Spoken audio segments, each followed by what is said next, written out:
Batman has used a variety of lantern power rings over the years. Kind of.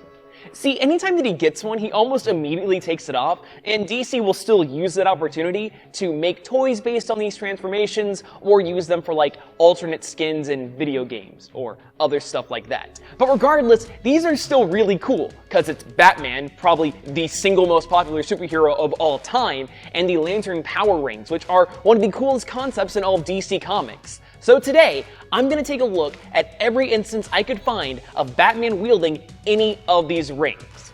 Let's dive in.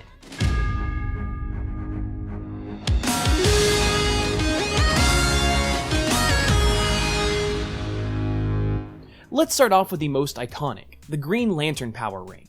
In the main continuity, Batman has borrowed Hal Jordan's power ring a couple of times.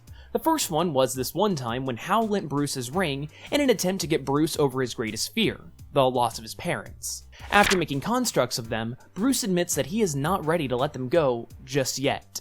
That was before the Flashpoint reboot thing of the New 52, and now there's another story. Now all over the internet, people have heard about the time that Batman sat in the Mobius chair. That's where we got the whole Three Jokers thing from. While that information is circled all around, I'm surprised that this tidbit didn't. Bruce was only able to get out of the chair when Hal Jordan forced his ring upon Batman, who used all of its willpower to get off. He had it for about a few pages, and then it was removed. While those last two times are canon to the main DC continuity, I feel like it's worth mentioning the Green Lantern Batman of Earth 32. This Elseworld story, called Batman and Darkest Night, opens on Bruce Wayne during that famous scene where he stares at the bust of his father after his training, looking for a sign of how to fight crime. Instead of a bat, Bruce is greeted with a vision of a dying alien, Abin Sur, who had just crash-landed on the Wayne property.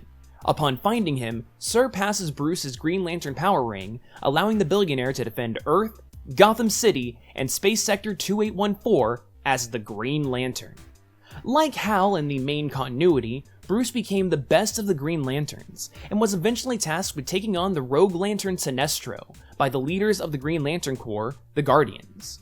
Sinestro was banished after his defeat, but came back wielding a yellow ring. Then he visited Joe Chill, the man who killed Bruce's parents, and fused minds with him, driving Sinestro insane like the Joker. Bruce wanted to stay in Gotham to take on Sinestro, but the Guardians wanted him to defend the rest of Sector 2814. When he refused, the Guardians appointed Superman, Wonder Woman, and the Flash as Green Lanterns as well.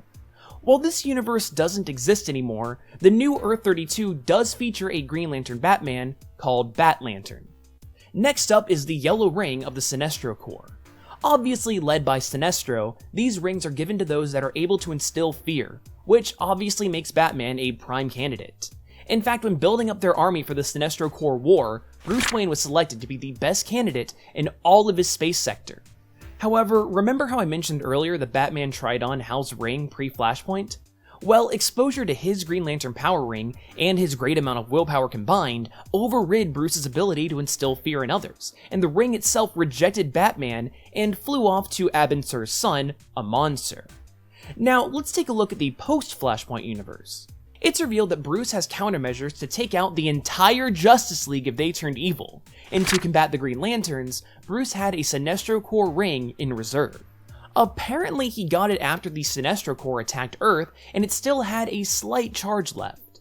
This came in handy during the Forever Evil storyline, when an evil Justice League from another universe invaded the main DC universe. Batman used the Sinestro Corps ring to fight off Green Lantern's doppelganger, the uncreatively named Power Ring. Yeah, that's his name. Anyway, that's where we got Yellow Lantern Batman once again. That didn't work out though, and Power Ring destroyed Bruce's jewelry. Sinestro actually ends up saving the day and mentions that Bruce was holding back. If he fully embraced fear, he would have been a worthy addition to the Corps. Now many of y'all know this one, the Black Lanterns of the Blackest Night event. These guys are sort of like reanimated corpses, and at the time Batman was supposedly dead. A Black Lantern power ring brought him back though, but of course this wasn't really him, but rather a flawed clone buried in his place while Batman traveled through time as a caveman, pirate, witch hunter, cowboy. But hey, that didn't stop DC from selling Black Lantern Batman stuff. Merchandising. Woo. Finally, that brings us to the White Lantern Batman. During the Brightest Day event, a White Lantern power ring sent a newly resurrected Deadman on a quest to find a champion on Earth. Well, Deadman thought it was Batman because Batman. So the White Lantern ring was forced onto Batman and then was taken off a few pages later when it was revealed that Bruce was not the right candidate for the ring. And that's every single Batman power ring combination that I could find.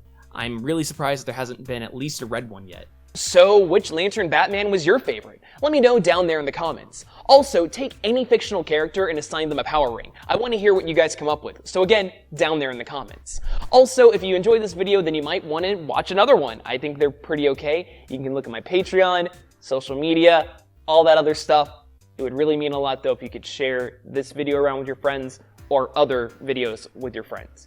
If these videos aren't getting shared, then the channel isn't growing. And if it's not growing, I'm not getting paid. If I'm not getting paid, I can't keep making these videos for you guys. So, yup, it's the sad reality. This is a really crappy way to end a video, but I'm gonna do it anyway.